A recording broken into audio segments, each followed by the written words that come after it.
আসসালামু আলাইকুম। আনমোল রান্নাঘরে আপনাদের স্বাগত জানাই। আজকে আমি খোসা সমেত গোটা মুসুরির খিচুড়ি বানাবো।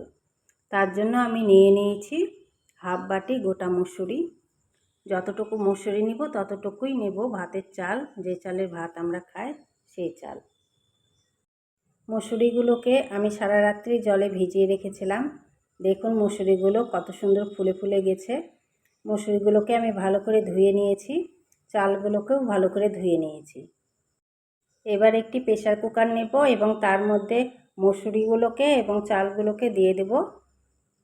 এবার দেব আমি কিছুটা পেঁয়াজ কুচি, 3-4টে কাঁচা লঙ্কা আর একটি টমেটো কুচি। এবার এর মধ্যে কিছু মশলা দিয়ে দেব হাফ চামচ হলুদ গুঁড়ো, হাফ চামচ লঙ্কার গুঁড়ো, 1 চামচ জিরে ধনিয়ার গুঁড়ো, 2 চামচ আদা রসুন বাটা, 2টো তেজপাতা, 4 টেবিল চামচ সরিষার তেল আর দেব স্বাদ মতো লবণ। এবার পরিমাণ মতো জল দিয়ে আমি ঢাকনাটা লাগিয়ে গ্যাসে চাপিয়ে দেব। এরপর আমি 6টা সিটি মেরে নেব। আপনাদের প্রেসার কুকারে যেমন সিটির প্রয়োজন সেই রকম সিটি মেরে নেবেন। আমার 6টা মারলেই হয়ে যাবে।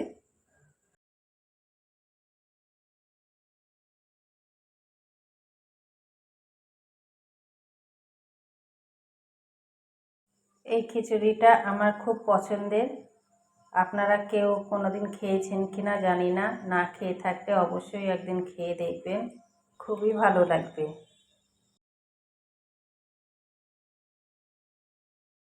6টা সিটি মারার পর আমি গ্যাসটা বন্ধ করে দিয়েছিলাম।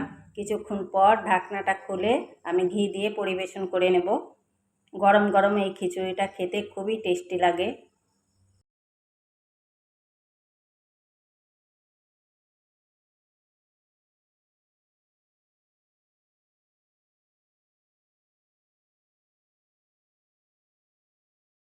দেখুন খিচুড়িটা কত সুন্দর হয়েছে।